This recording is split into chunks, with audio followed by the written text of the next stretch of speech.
Houston. Houston, we have a problem. DJ Apollo has landed. I repeat, DJ Apollo has landed. Hear me?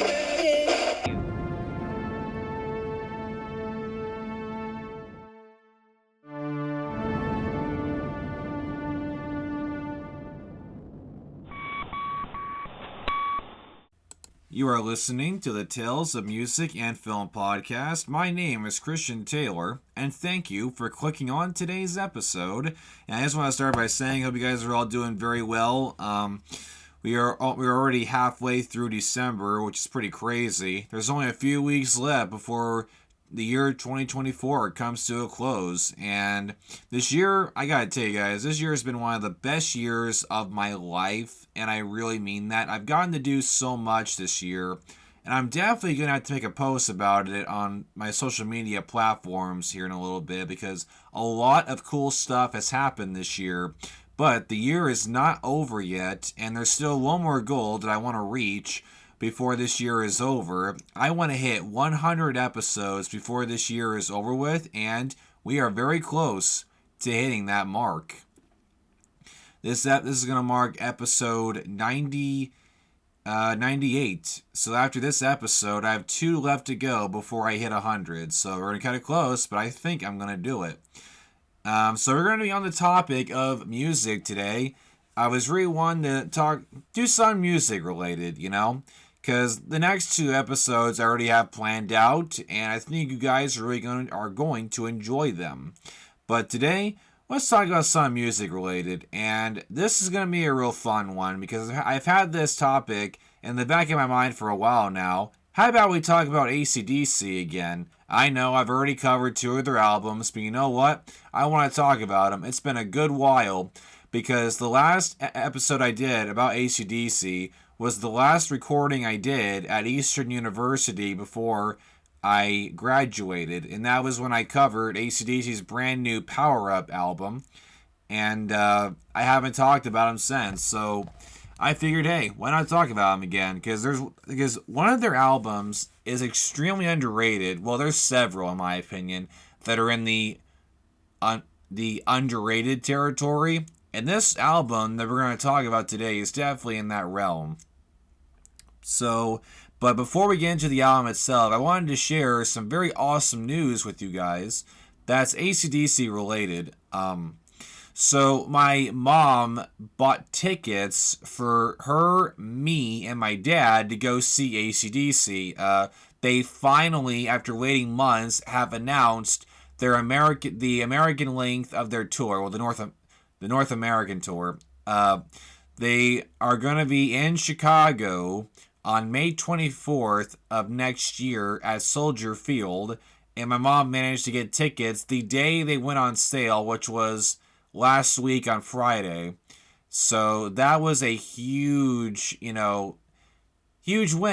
I was very worried that we weren't going to get them in time because I knew the minute they went on sale, they were going to sell out very fast because, AC/DC is a very, very, very popular band, and 50 years later, they're still playing in packed out stadiums around the world. I mean, their fame has not left them, to say the least. Like, I've watched several concert videos that people took with their phones during the European length of the tour, and every stadium looked like it was sold out. It was just an ocean of people in front of their huge stage. So their fame is definitely there, and it's hard. Like, I've been waiting 9 years for this, because if you guys remember, I've talked about this. I saw them live for the very first time on February 20th, 2016 at the Enterprise Center in St. Louis during the Rock or Bust tour, and that show changed my life forever. That was the moment that rock and roll was introduced into my life, and I haven't been the same since, to say the least. It was just a very magical experience. And I just kept thinking, like, please, let me see these guys just one more time. And now it's finally about to happen, So I am beyond happy and thrilled. So May cannot get here any faster. It's going to be one heck of a show, and I am going to enjoy it as much as I possibly can. So that has me very excited. But I was thinking about the concert, and I was just kind of like, you know what? Let's do another AC/DC album. So this is going to be very fun. Now, which AC/DC album are we going to be talking about today? We're going to be talking about Fly on the Wall, because this album is going to be 40 years old next year. And I love this album. I've been listening to it a lot recently, and I really don't understand why it got so much hate when it came out. But I found some good notes here to go into. It's not a whole lot, but I'm going to read you guys some of the notes that I found here, and we'll cover it together. And let's find out why this album was hit with such criticism. And so the 1980s did start off, well, I shouldn't say it like that, but the 80s were, AC/DC had a very strong start in the 80s with their 1980 album Back in Black. But, you know, the 80s started off with AC/DC losing their lead singer Bon Scott due to alcohol poisoning.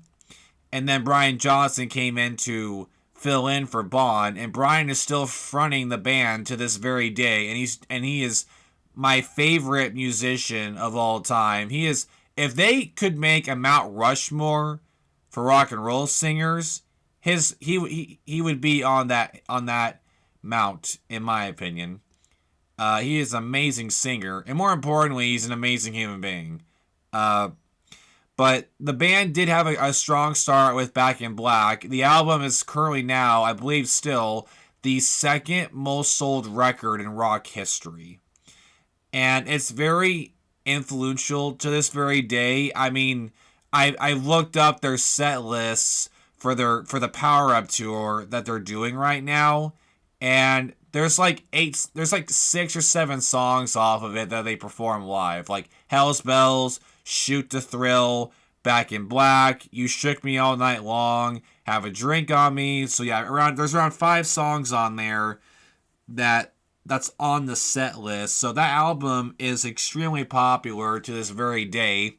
I gifted a friend of mine the Back in Black CD just a few weeks ago. I sent it to her in the mail, and I think my friend will really enjoy that album, because that is my favorite album of all time. It's literally the soundtrack. It's a roadmap to my soul. But yeah, the 80s were a good, in terms of music and fame, the band was off to a very good start. And then the following year, in 1981, they released For Those About to Rock, We Salute You, which I think did very well. I've been listening to that album a lot recently as well, and it's good. It's really good. But then 2 years later, in 83, when Flick of the Switch was released, their album sales started declining, because apparently a lot of people felt that, like, Flick of the Switch, Fly on the Wall, Who Made Who, and Blog Your Video were just not living up to what Back in Black captured, you know? And it's just kind of like, that album was lightning in a bottle, you know? It was like the Jaws of music, where it was like, we can't capture that again, you know? Like, that was like a once-in-a-lifetime, you know, moment for this band. I mean, that album did so well. I mean, the world seemed to have been waiting for, like, this big follow-up, you know?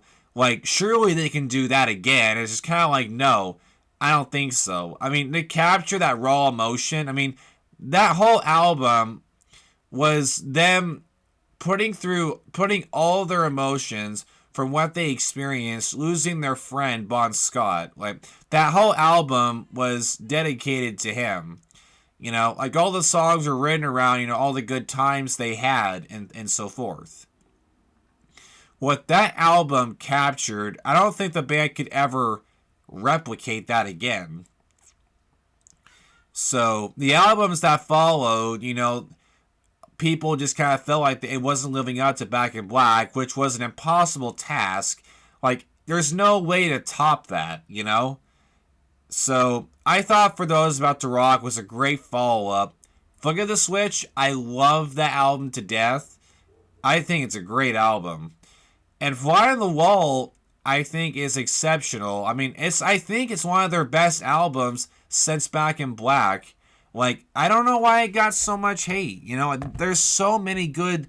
Like, this album is crammed with so many amazing songs.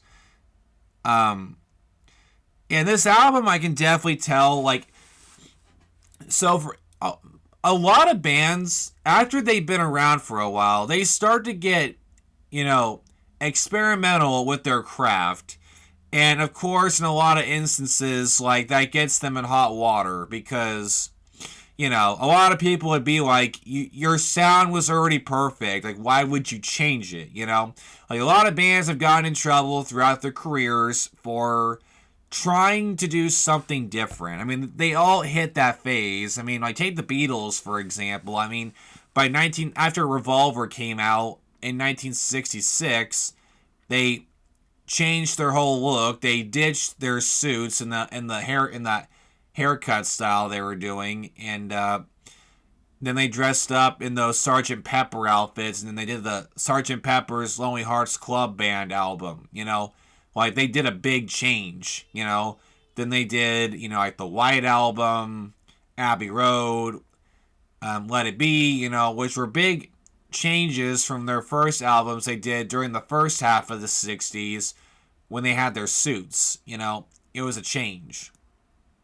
And, like, Rush, for example, I remember my dad telling me this, you know, Rush in the mid-80s, they started to get very experimental with their sound, and I think a lot of the fans didn't like that very much. But bands don't like to do the same thing over and over again. They like to change it up. And I really do feel like with Fly on the Wall, the AC/DC was trying to get more experimental and just trying new things. And I think they did amazing. And I believe this album was really the brainchild of Malcolm Young, you know? Like, Malcolm and Angus were the primary songwriters for the band. I mean, they were the ones who formed it. It was their band, so I think it made sense that they were the ones who wrote the music. Brian Johnson was helping with the music writing, but I think by this point, I think Angus and Malcolm had decided that they would be the songwriters from that moment forward.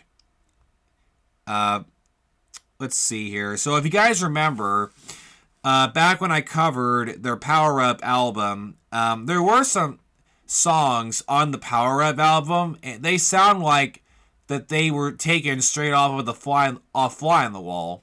Because Power Up was, you know, songs that was dug up out of the archive from when apparently Angus and Malcolm got together in like the early 2000s and they wrote a bunch of songs together and stored them away for safekeeping. And a lot of these songs Angus found and recorded them to make the Power Up album. And some of these songs off Power Up, like Rejection, Kick You When You're Down, and Realize, the way those songs are crafted, they sound like they're from Fly on the Wall. I really think so. So Fly on the Wall, the album itself, right? So it was the 10th studio album by AC/DC. It was released on July 1st of 1985 by Albert Productions and Atlantic Records. The album was re-released in 2003 as part of the AC/DC Remastered series, and I have all the albums from that remastered series. So in 2003, they took all the albums and made them into CDs, and all the cases were designed to look the same. Like, you open it up, there'd be a little slot on the left-hand side with a little booklet inside of it that you can pull out and look at like pictures and stuff from that album tour. So I have everything AC/DC ever did. I have every album. They're one of 3 bands in my CD collection where I have everything they ever did. So for the song list for Fly on the Wall, we have Fly on the Wall, Shake Your Foundations, First Blood, Danger, Sink the Pink, Playing with Girls, Stand Up, Hell or High Water, Back in Business, and Send for the Man. Now, guys, I'm telling you, most of this album I listen to over and over again when I'm driving to work. Like Fly on the Wall, Shake Your Foundations, Sink the Pink, Hell or High Water, and Send for the Man are my absolute favorites off of this. Like, Sink the Pink is such an amazing song. I think it might be my favorite song off of this album. It is pure 80s rock and roll goodness. Like Send for the Man it's a great song as well. And Fly on the Wall was one heck of an opener, to say the least. And Shake Your Foundations is a big banger.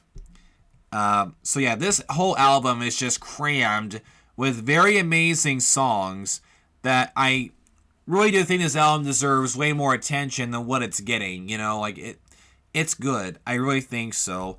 And the lineup for this album, so this was the first album to not feature original drummer Phil Rudd. So in the early 80s, it seems that Phil Rudd got a little too addicted to drugs, and I believe that was causing conflict within the band. So after they recorded Fly on the Wall in 1983, Phil Rudd had to leave the band, and he was replaced with drummer Simon Wright. And Simon Wright was in the music videos to promote Flick of the Switch, and he drummed on the Flick of the Switch tour. And then he became the drummer for AC/DC for the rest of the 80s.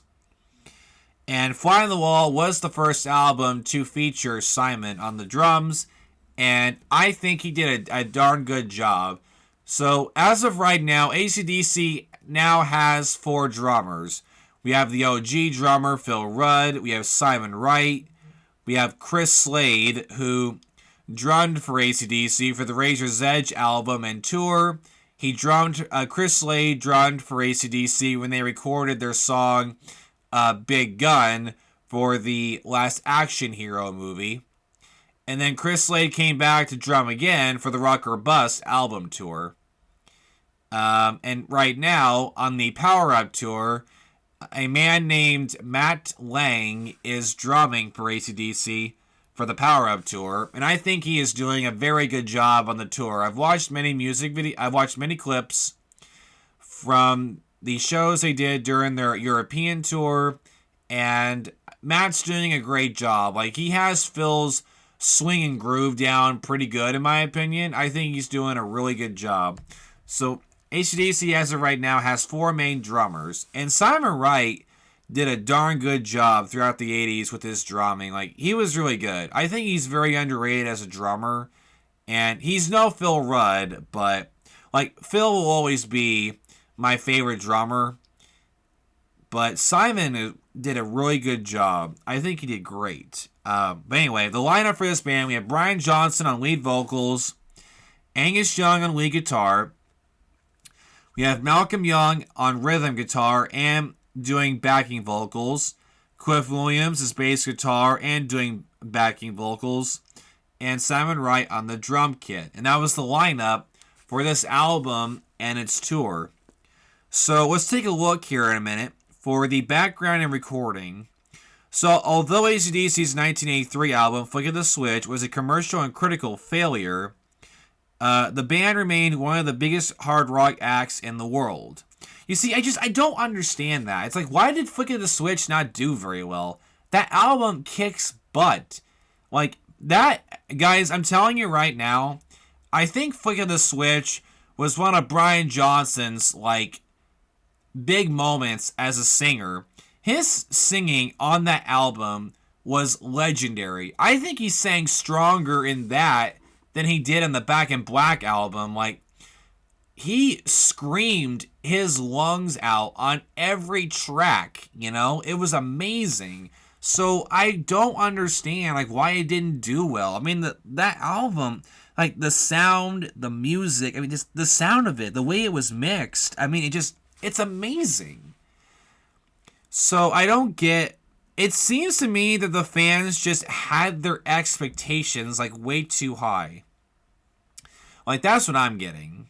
Because I remember when I was watching the Behind the Music documentary from the 90s, I think it was, when they were, from the late 90s, when they were, like, Behind the Music was a series that aired on TV back in, like, the 90s and early 2000s, where each episode they'd go through the history of a certain band. And you can find a lot of the episodes on YouTube, and I remember 5 years ago I watched the episode where they covered AC/DC, and I remember watching, there was a segment where they were talking about how in the early mid-80s, AC/DC's record sales really declined, and it really started with Flick of the Switch. And I was just completely mind blown with that, just like, these albums are great. What do you mean they didn't do very well? And it just seems to me the fans thought that the fans were just waiting for this huge follow-up to Back in Black, which it was just impossible to recapture, in my opinion. So in October of 1984, Atlantic Records released to the United States the EP 74 Jailbreak, a collection of studio tracks previously unreleased outside Australia, taken mainly from the band's 1975 Australian debut, High Voltage. In January of 1985, the band took 3 weeks off from recording what would become Fly on the Wall to headline 2 nights at the 10-day Rock in Rio Festival. The festival is called Rio de Janeiro in Brazil, appearing to over 250,000 people on January 19th with the Scorpions, Whitesnake, and Ozzy Osbourne. And the sessions for Fly on the Wall took place at Mountain Studios in Montreux, Switzerland, from 1984 to February 1985. Released on June 28th, it was AC/DC's first album since the Australian release of TNT, not to include drummer Phil Rudd, who was replaced by Simon Wright, making it the first AC/DC album with all band members born in the UK. It was the second and last album to be produced by the band's members, but in contrast to the preceding Flick of the Switch, produced by the band as a whole, Fly on the Wall was produced by guitarist Angus and Malcolm Young, who hoped to capture the rawness and simplicity of their early work, in a time when pop-oriented glam metal had become popular. In 1985 interview with Sky Channel for the Monsters of Rock show, frontman Brian Johnson explained, "In my experience, the lads went in with a producer, but they were still really telling the lad what they wanted, so in a roundabout way, all it is, an extra pair of ears. An expensive pair of ears." So the notes continue with, so Fly on the Wall is a home video by AC/DC, released in the summer of 1985. It consisted of a single music video of 5 of the songs from the album. The visuals involved AC/DC playing at a bar while various shady characters interacted with an animated fly, much like the one on the cover of the album. It features the band playing in order: Fly on the Wall, Danger, Saint the Pink, Stand Up, and Shake Your Foundations. If nothing else, the video demonstrated the band's new commitment to the now powerful MTV by going beyond performance-based videos. The entire video can be found on disc 2 of the band's 2005 Family Jewels DVD collection. And you can find these music videos on YouTube as well. I've watched all 5 of them, and they're very funny.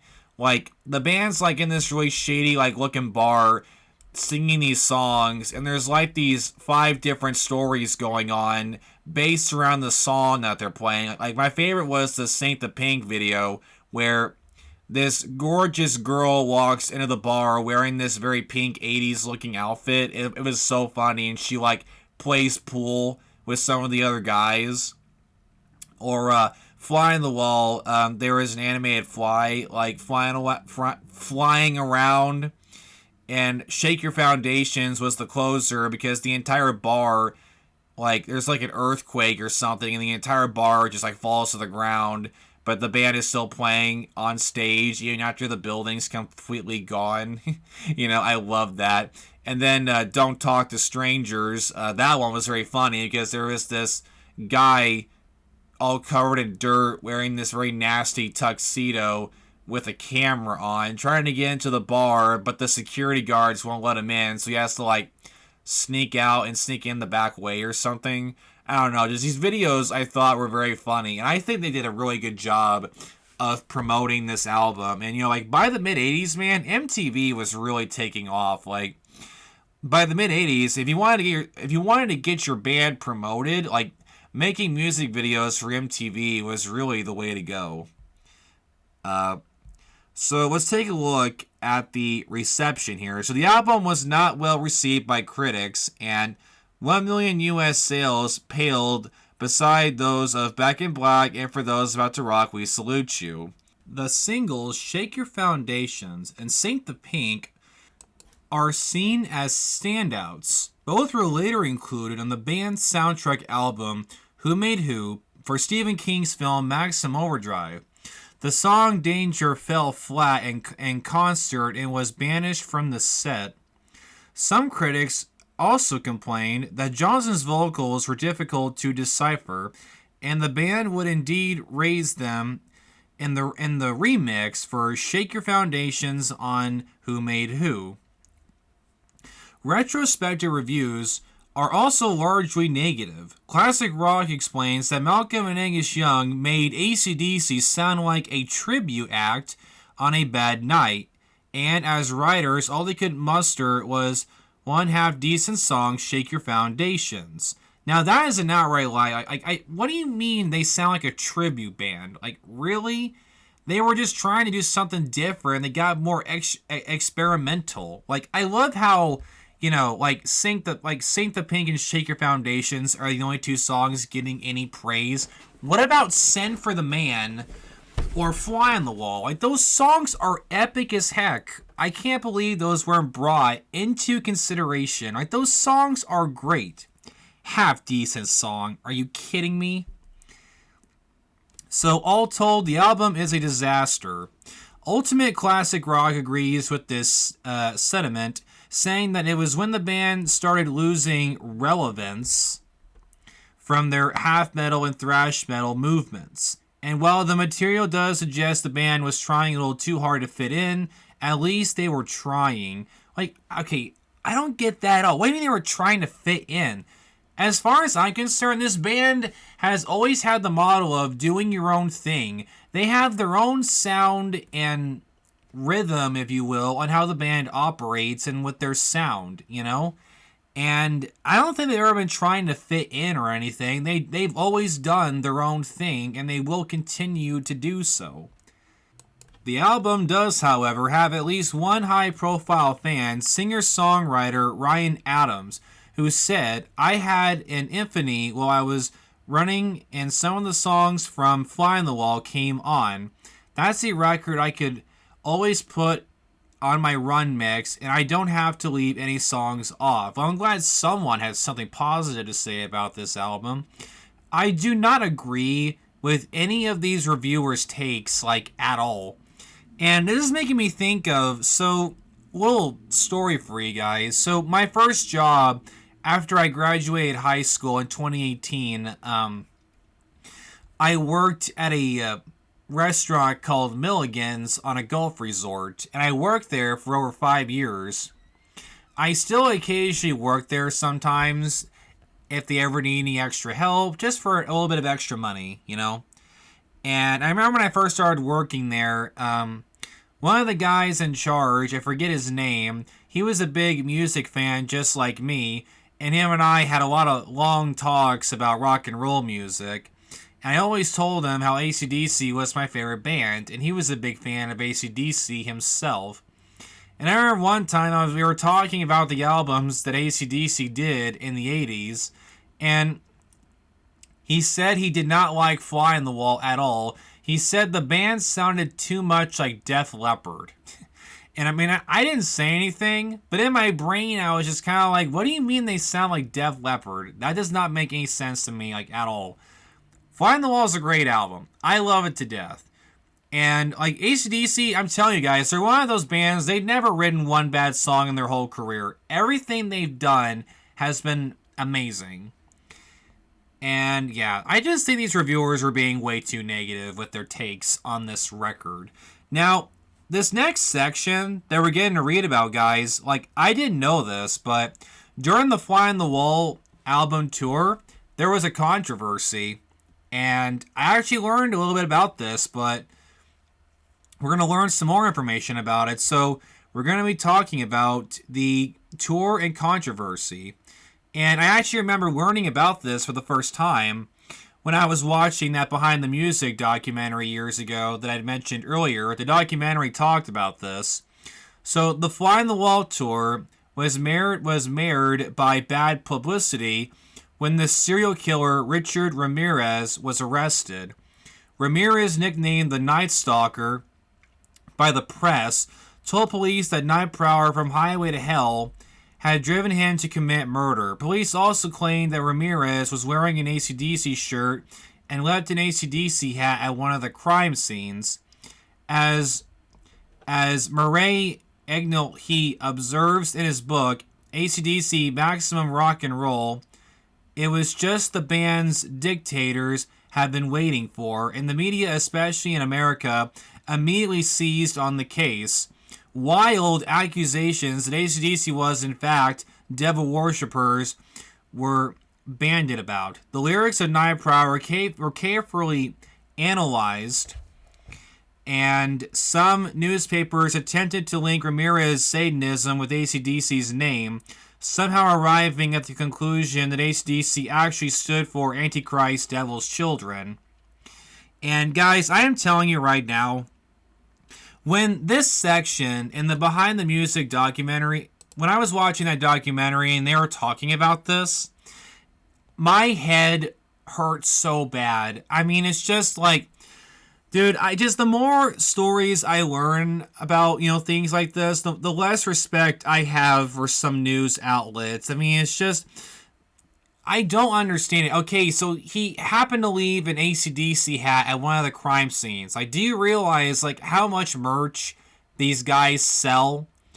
And I really doubt for 1 second that it was music that convinced this psychopath Richard Ramirez to go start killing people.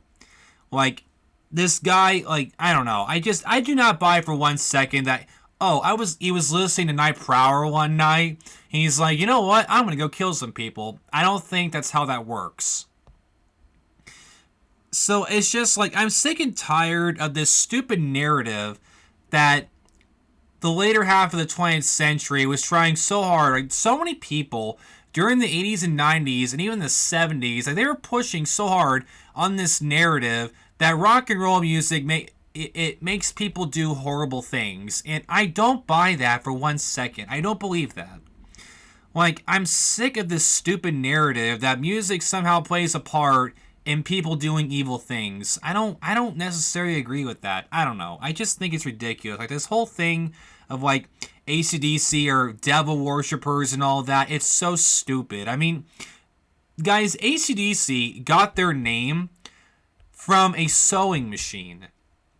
So Angus and Malcolm were 2 of 8 children, I believe.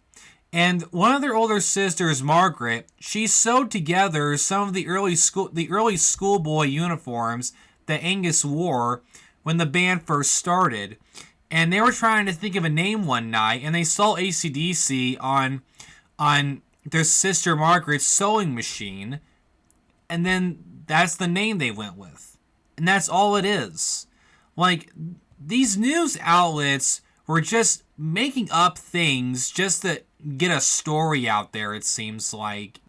And I remember in the Behind the Music documentary, Malcolm was talking about how, like, you tell anyone, like, where the name comes from, and people won't accept it. They think that no. There has to be more to this story. You didn't just get off a sewing machine.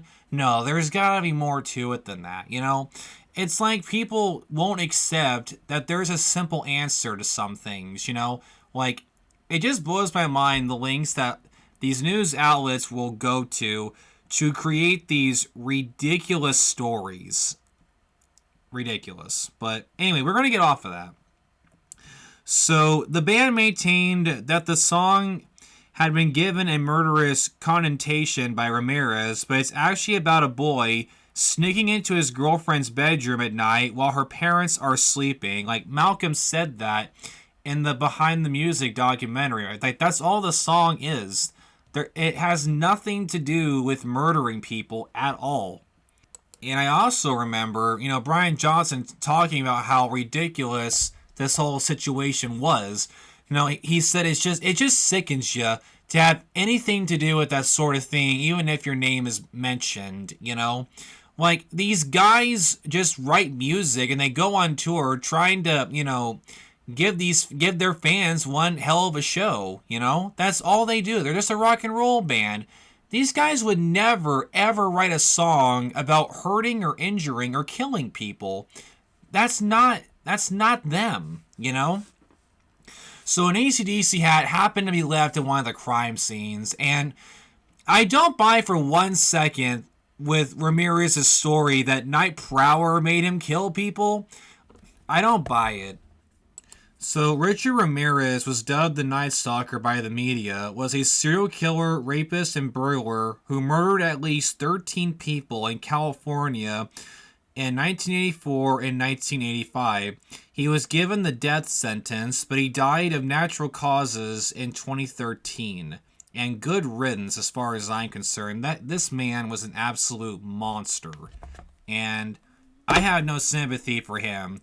My sympathy and condolences go out to the poor families who lost loved ones because of this psychopath. So I just want to say, rest in peace to his poor victims, and my condolences go out to the families whose lives were destroyed because of this horrible, monstrous human being. So that is about going to wrap it up for my covering of AC/DC's album Fly on the Wall, and I hope you guys really did enjoy me covering this album. I think, honestly, if I had to give it my rating, I would give it an 8 out of 10. I think this album has been gaining a lot more of a following throughout the 21st century. I think that a lot more people are starting to realize that this album is actually not that bad. At least I think so. I think their albums, Flick of the Switch, Fly on the Wall, Who Made Who, and Blow Out Your Video, I think those albums are starting to get a lot more love, and that makes me very happy. I think they're great albums. It was just in this period where they were trying to get a little more experimental with their craft with the changing sound that was happening throughout the 80s. I don't think they were necessarily trying to fit in with what was cool at the time. I think the band has always been famous because they've always done their own thing, They never tried to please or fit in with anyone. They always did their own thing. They wrote their songs, that they recorded their music, and they tour, and that's that, And I think these guys have had, one of the most successful band careers that you could ever have, AC/DC is the greatest rock and roll band on planet Earth, and I will die by that statement. And I am looking very forward to seeing them live again next year in May. It's going to be one heck of an experience, and I'm ready for it. I really am. And I just want to say, I hope you guys really did enjoy this episode. I think I'm always honored to get the opportunity to talk about AC/DC and all the beautiful music that they've written over their 50-year careers. So, after this episode is finished up, there's only going to be 2 episodes left till we hit 100, so I'm very excited. These last 2 episodes are going to be very exciting, and I can't wait to share them with you guys. So until next time, you guys stay safe out there, keep living life, and keep taking opportunities, and remember to stay positive. And until next time, my name is Christian Taylor, and you are listening to the Tales of Music and Film.